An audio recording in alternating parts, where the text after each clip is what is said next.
The morning sun cast long shadows across the palace grounds as Sergeant Major William Harrison adjusted his red tunic for what he believed would be another ordinary day. At 52, he had served the royal family for nearly 3 decades, his weathered hands steady as they had been since his first day of duty. The crisp autumn air carried the familiar sounds of London awakening beyond the palace walls. But within these sacred grounds, a different kind of morning was about to unfold. Harrison had watched Prince George grow from a curious toddler who would peek around corners to catch glimpses of the guards, to the thoughtful 10-year-old who now walked these halls with an air of quiet dignity that sometimes surprised even the most seasoned palace staff. The boy possessed something rare, something that couldn't be taught in royal protocol lessons or learned from textbooks about monarchy. It was an intuitive understanding of people, a gift that seemed to run deeper than his young years should allow. The guard's routine had become second nature over the years. Morning inspection, position assignments, briefing updates, then the long hours of standing at attention while life in the palace flowed around him like water around a stone. He had protected 3 generations of royals, witnessed moments of joy and sorrow that would never make the newspapers, and maintained his professional distance even as he grew genuinely fond of the family he served. But today felt different. As Harrison made his way through the familiar corridors, he noticed an unusual quiet in the air. The household staff moved about their duties with a subdued energy, and even the normally bustling kitchen seemed to operate at a lower volume. Something was shifting in the palace atmosphere, though he couldn't quite place what it was.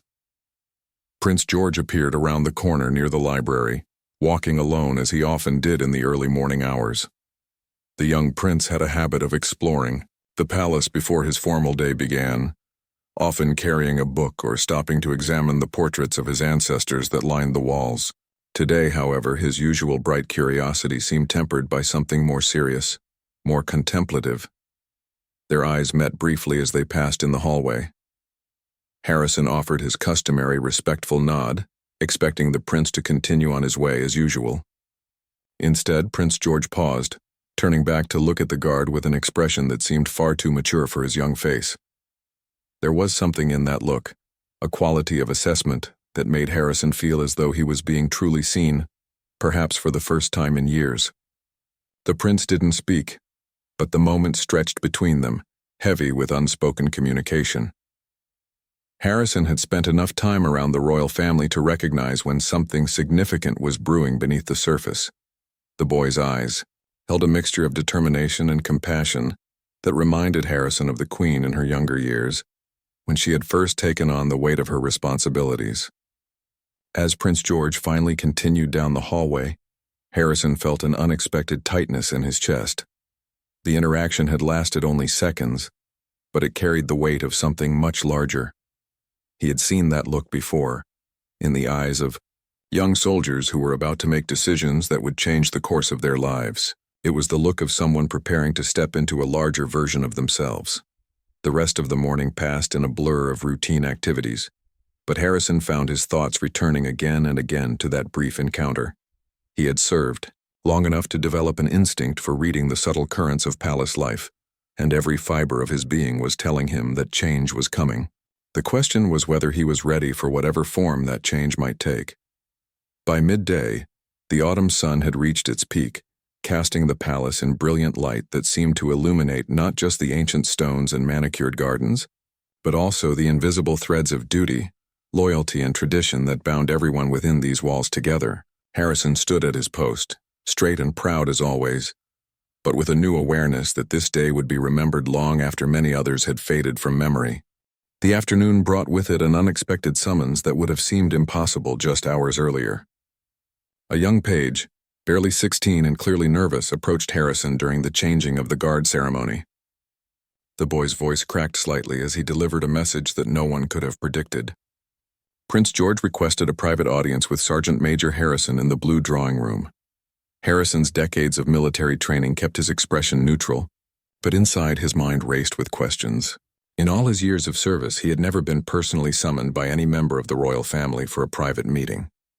Such requests were typically handled through proper channels, with multiple layers of protocol and preparation.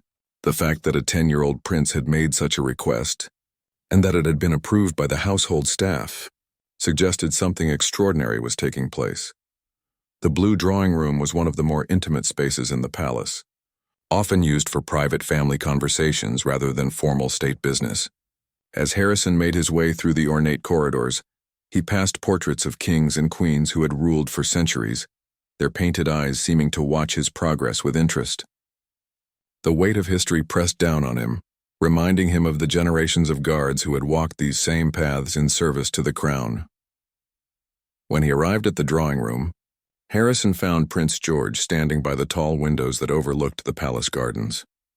The young prince was dressed simply in a navy sweater and gray trousers, looking more like any other child his age than the future heir to the throne.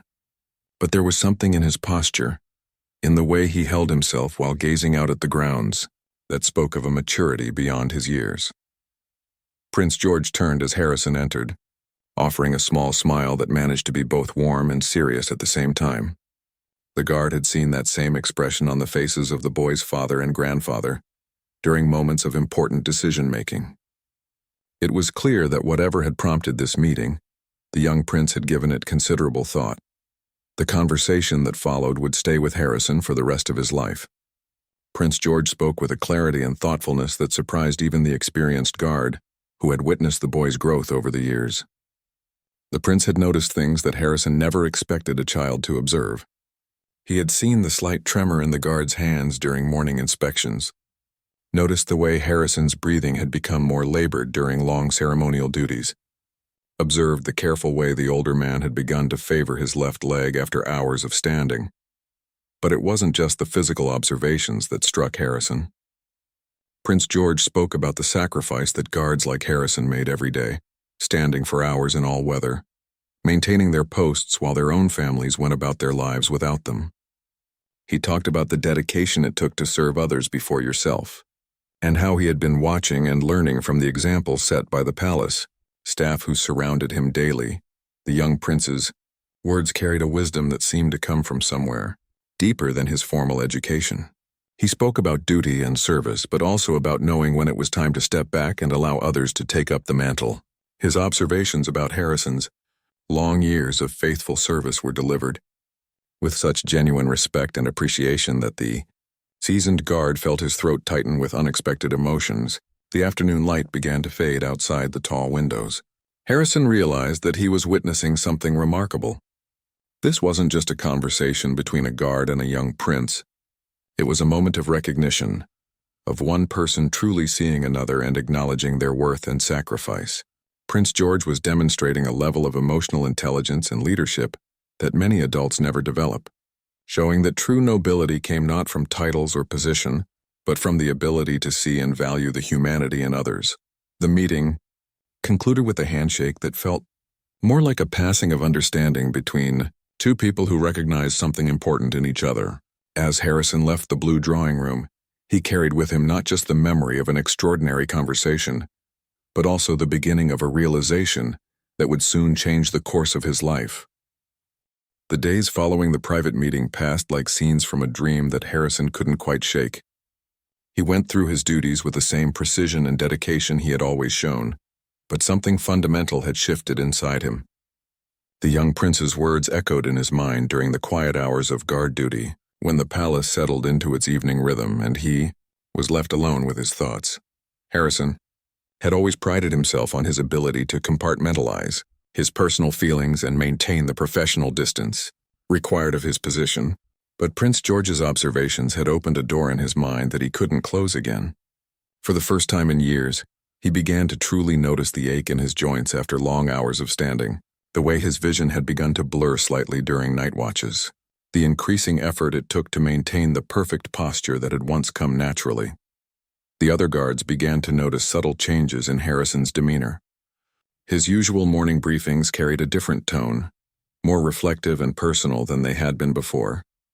During breaks, he found himself asking his younger colleagues about their families, their hopes for the future, their plans beyond their service to the crown. These conversations revealed a side of Harrison that few had seen before, a man who had spent so many years focused on duty that he had almost forgotten there was life beyond the palace walls. One evening, As Harrison stood his post outside the Queen's private apartments, he overheard a conversation between Princess Catherine and Prince William that stopped him in his tracks. They were discussing Prince George's request for the private meeting, and their voices carried a mixture of pride and amazement at their son's insight and compassion. Princess Catherine mentioned how the young prince had come to them weeks earlier, expressing concern about Sergeant Major Harrison and suggesting that perhaps it was time for the faithful guard to be honored for his service and allowed to enjoy a well-deserved retirement. The realization hit Harrison like a physical blow. The meeting hadn't been a spontaneous decision by a 10-year-old boy. It had been part of a carefully considered plan, born from genuine concern and executed with the kind of thoughtful leadership that suggested Prince George was already growing into his future role in ways that went far beyond protocol and ceremony. The young prince had seen what others had missed, or perhaps what they had been too uncomfortable to address. That night, Harrison lay awake in his modest apartment within the palace grounds, staring at the ceiling and thinking about the conversation he had overheard. He thought about his wife, Margaret, who had passed away 3 years earlier, and how she had often urged him to consider retirement so they could travel and spend time together. He thought about his daughter, Sarah, who lived in Scotland with his grandchildren he barely knew because his duty had always come first. The weight of 30 years of service pressed down on him, not as a burden, but as a completed chapter of a life well lived. Harrison had given his best years to protecting and serving the royal family, and he had done so with honor and dedication. But Prince George's gentle intervention had made him realize that true service sometimes meant knowing when to step aside and allow others to carry on the tradition. The next morning brought with it a clarity that had been missing from Harrison's life for months. As he dressed in his uniform and prepared for another day of duty, he felt a strange sense of peace settling over him. The young prince had given him something precious, permission to acknowledge his own limitations and the courage to consider a different kind of future. During the morning inspection, Harrison found himself looking at his fellow guards with new eyes. He saw young men and women who were eager to take on greater responsibilities, who possessed the energy and dedication needed to serve the royal family for decades to come. He saw the natural progression of service that he had once been part of, and realized that his role now was not just to continue standing guard, but to help prepare others to take his place. The conversation with Prince William that Harrison had been unconsciously avoiding for months now seemed not just necessary, but inevitable. As he watched the young prince walking through the palace corridors later that day, Harrison felt a deep gratitude for the boy's wisdom and compassion. Sometimes, he realized, the greatest act of leadership was helping others recognize when it was time to change course, and doing so with such grace that it felt like a gift rather than a dismissal. The formal request for retirement took Harrison 3 attempts to write correctly. Each time he sat down with pen and paper, the words seemed inadequate to capture the complexity of his feelings about leaving a position that had defined his identity for 3 decades. How could he explain that his decision had been influenced not by dissatisfaction or inability to continue, but by the wisdom of a 10-year-old boy who had seen what he himself had been unable to acknowledge? When Harrison finally delivered his letter to the head of palace security, the man's reaction was exactly what he had expected. Colonel Matthews had worked alongside Harrison for 15 years and knew his dedication to duty was unwavering. The colonel read the letter twice before looking up with genuine surprise and concern, asking if there had been any incidents or problems that had prompted this sudden decision. Harrison's explanation was careful and diplomatic. He spoke about his years of faithful service, his gratitude for the opportunities he had been given, and his belief that it was time for younger guards to take on greater responsibilities. He mentioned his age and the natural progression of a military career, but he didn't speak about Prince George's role in helping him reach this decision. Some conversations, he believed, were meant to remain private. The news of Harrison's retirement request spread through the palace staff with the speed that all significant information traveled within those walls. The reaction was immediate and emotional. Junior guards who had learned their duties under Harrison's guidance expressed shock and sadness. Household staff members who had worked alongside him for years stopped him in corridors to express their disbelief and share memories of moments when his steady presence had made their own jobs easier. But it was the reaction from the royal family themselves that truly moved Harrison. Prince William requested a private meeting within hours of hearing the news, and the conversation that followed was unlike any interaction Harrison had ever had with a member of the family he had served. The future king spoke not as a royal giving orders to a subordinate, but as one man expressing genuine appreciation to another for years of dedicated service. Prince William's words carried the weight of personal understanding. He spoke about the sacrifices that service members made, not just in terms of physical demands, but in the way that duty required putting the needs of others consistently ahead of one's own desires and comfort. He acknowledged the countless hours Harrison had spent away from his own family, the holidays and special occasions he had missed, the personal milestones that had been secondary to his responsibilities to the crown. The conversation revealed something that Harrison had never fully realized. The royal family was acutely aware of the sacrifices made by those who served them. They noticed the personal costs of duty, even when protocol prevented them from acknowledging it directly. Prince William's genuine gratitude and respect made Harrison understand that his years of service had been truly valued, not just as a professional obligation, but as a personal gift freely given. During their meeting, Prince William also mentioned his son's unusual request for a private conversation with Harrison. The prince's eyes held a mixture of pride and amazement as he spoke about Prince George's growing awareness of the people around him and his instinctive understanding of when others needed support or recognition. It was clear that the young boy's intervention had been noticed and appreciated by his parents, who saw it as a sign of the kind of leader he was already becoming. The formal acceptance of Harrison's retirement came with honors that he had never expected. His service record would be officially commended, and he would be invited to remain in palace housing for as long as he wished. The transition period would be gradual, allowing him to help train his replacement and ensure that his years of experience and knowledge were properly passed on to the next generation of guards. As Harrison walked through the palace that evening, he felt a strange mixture of sadness and relief. The corridors and rooms that had been his second home for 30 years would soon become memories rather than daily realities. But Prince George's gentle wisdom had given him something invaluable. The understanding that ending one chapter of life with dignity and grace was just as important as beginning it with enthusiasm and dedication. The young prince had shown him that true strength sometimes meant acknowledging when it was time to step back, and that the greatest service he could now provide was to help others step forward into their own moments of responsibility and honor. The weeks leading up to Harrison's final day of service took on a dreamlike quality, as if time itself had slowed to allow for a proper farewell to 3 decades of devoted duty. The palace, which had always operated with clockwork precision, seemed to pause occasionally to acknowledge the significance of his departure. Small gestures appeared throughout his daily routine. A favorite tea waiting at his post, colleagues taking extra care to share stories and memories, even the palace dogs seeming to linger a bit longer during their walks past his station. Harrison found himself becoming an unofficial historian during these final weeks, sharing stories and insights with the younger guards who would soon step into greater responsibilities. He spoke about the subtle changes in royal protocol he had witnessed over the years, the way different members of the family preferred to interact with staff, and the small but important details that could only be learned through years of careful observation. One particularly meaningful conversation took place with Guard Thomas Mitchell, a young man who had joined the service just 2 years earlier, and had quickly shown the dedication and intuitive understanding that reminded Harrison of his own early years.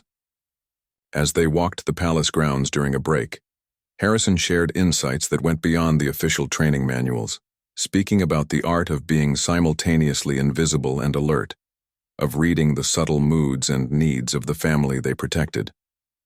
The relationship between Harrison and Prince George had evolved into something unique during these final weeks.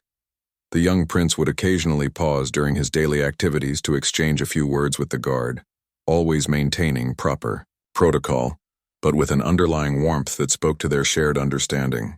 These brief interactions never referenced their private conversation directly, but both seemed to carry the memory of that moment when wisdom had passed between them, regardless of age or position. Princess Catherine had also taken notice of the impending transition, and her observations of Harrison's mentoring of the younger staff revealed her own understanding of leadership and transition. During one memorable afternoon, She commented to Prince William within Harrison's hearing about how gracefully the veteran guard was handling his departure, noting that true professionalism was demonstrated not just in how one performed their duties, but in how one prepared others to carry on that legacy. The preparation of Harrison's replacement became a deeply personal mission for him. Sergeant James Crawford was a decorated veteran with experience in both military and civilian security, but Harrison knew that protecting the royal family required skills that went beyond traditional training. The two men spent hours together, with Harrison sharing the intuitive knowledge he had gained about reading situations, understanding the family's patterns and preferences, and maintaining the delicate balance between security and allowing the royals to live as normal a life as possible. Crawford proved to be an ideal successor, possessing not only the technical skills required for the position, but also the emotional intelligence needed to serve a family with such complex public and private responsibilities.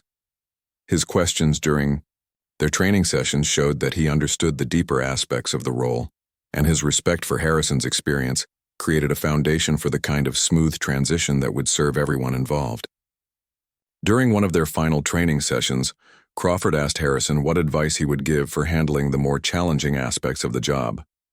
Harrison's response came from 3 decades of experience: the importance of remembering that behind the titles and protocol were real people with genuine concerns, hopes, and challenges. He spoke about the privilege of being trusted with the safety of individuals who carried the weight of an entire nation's expectations, and how that responsibility required not just physical vigilance, but emotional maturity and discretion. As Harrison's final week approached, he found himself taking longer routes through the palace, pausing to appreciate details he had seen thousands of times but somehow never fully absorbed. The way afternoon light fell through the tall windows. In the main corridor, the subtle differences in the sounds the palace made at different times of day, the feeling of history that permeated every room and hallway. These sensory memories would stay with him long after he had handed in his uniform and keys.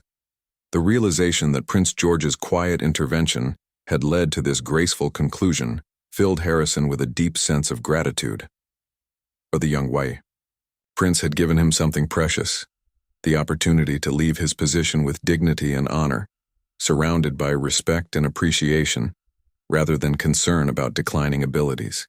It was a gift that demonstrated wisdom far beyond the boy's years, and a kindness that spoke to the character of the man he would one day become. Harrison's final day of active service dawned with the kind of crisp, clear morning that seemed designed for significant moments.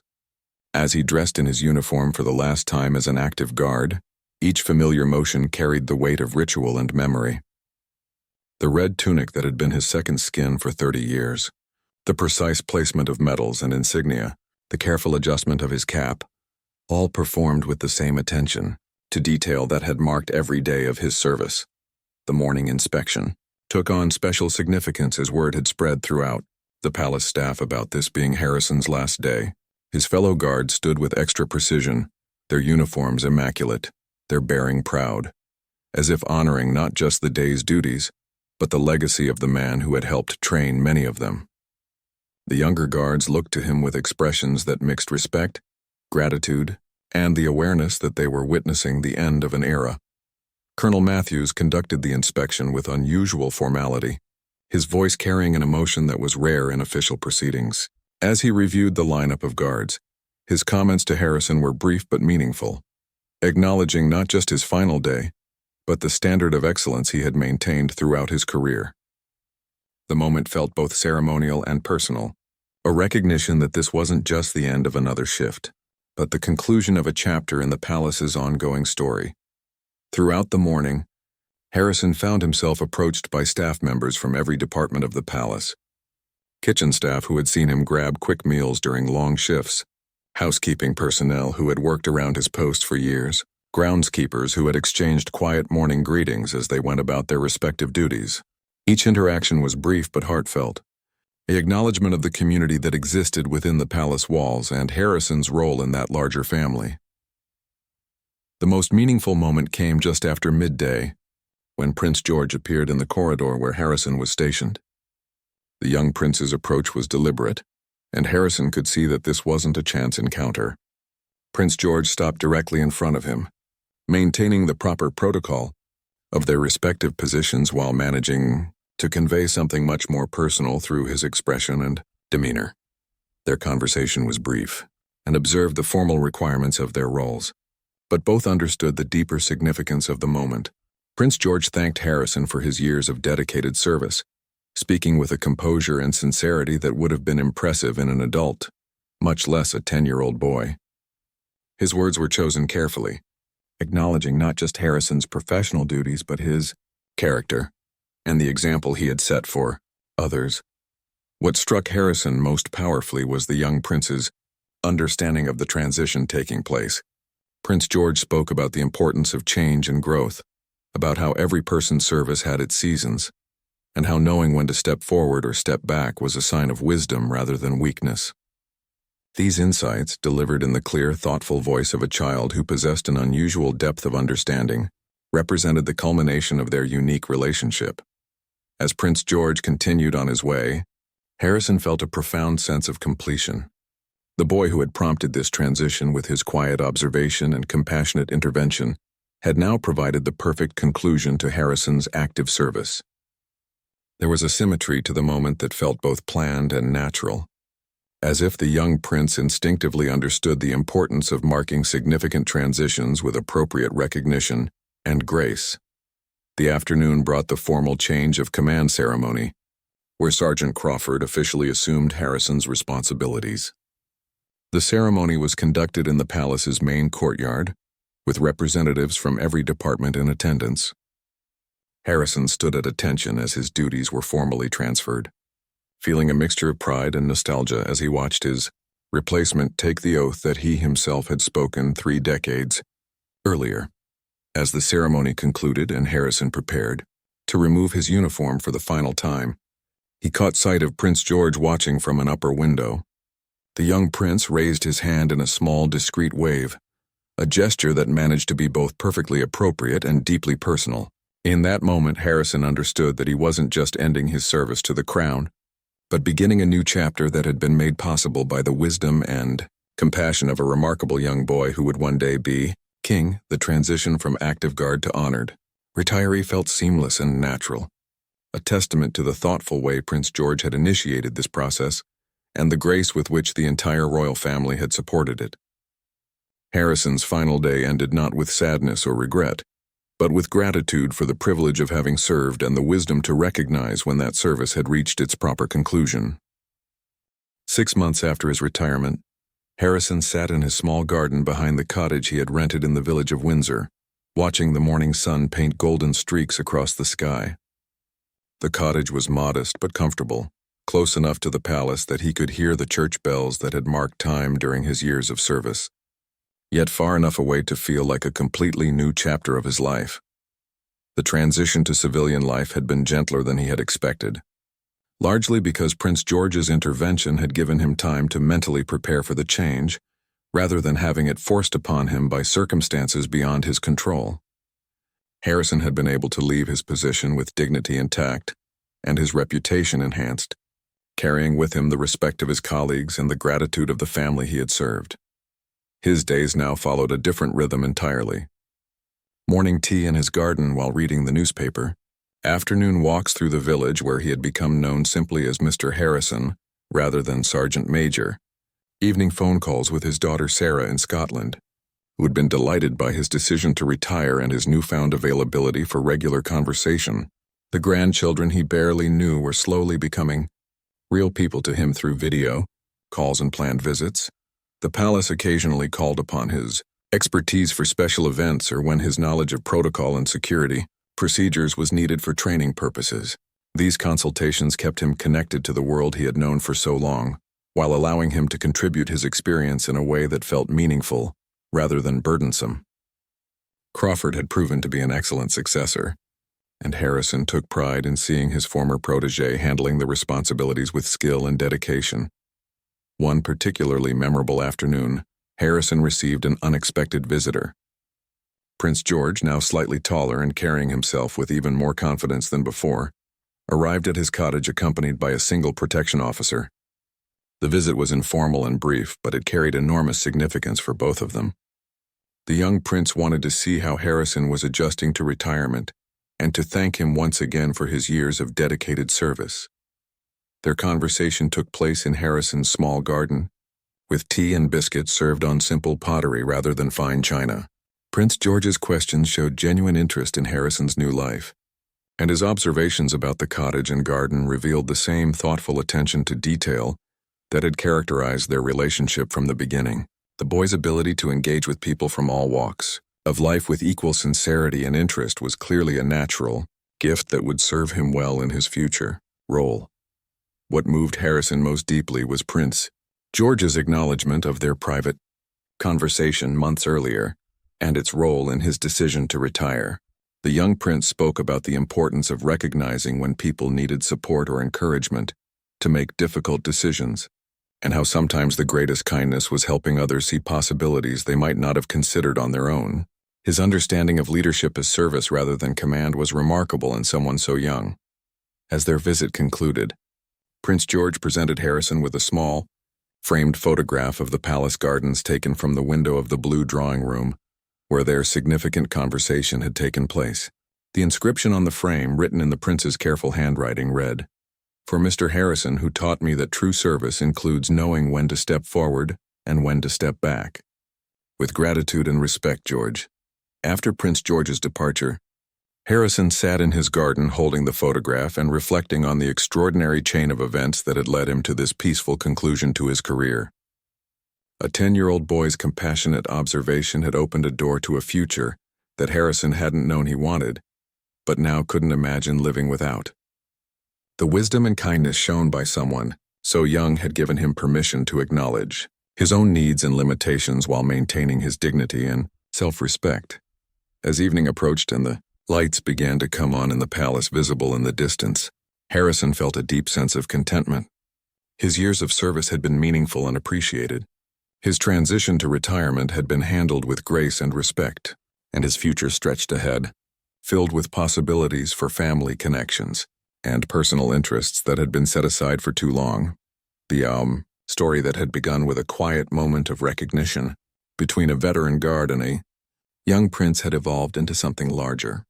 A testament to the power of compassionate leadership, the importance of recognizing when change is needed, and the grace that can be found in endings that honor both service and growth.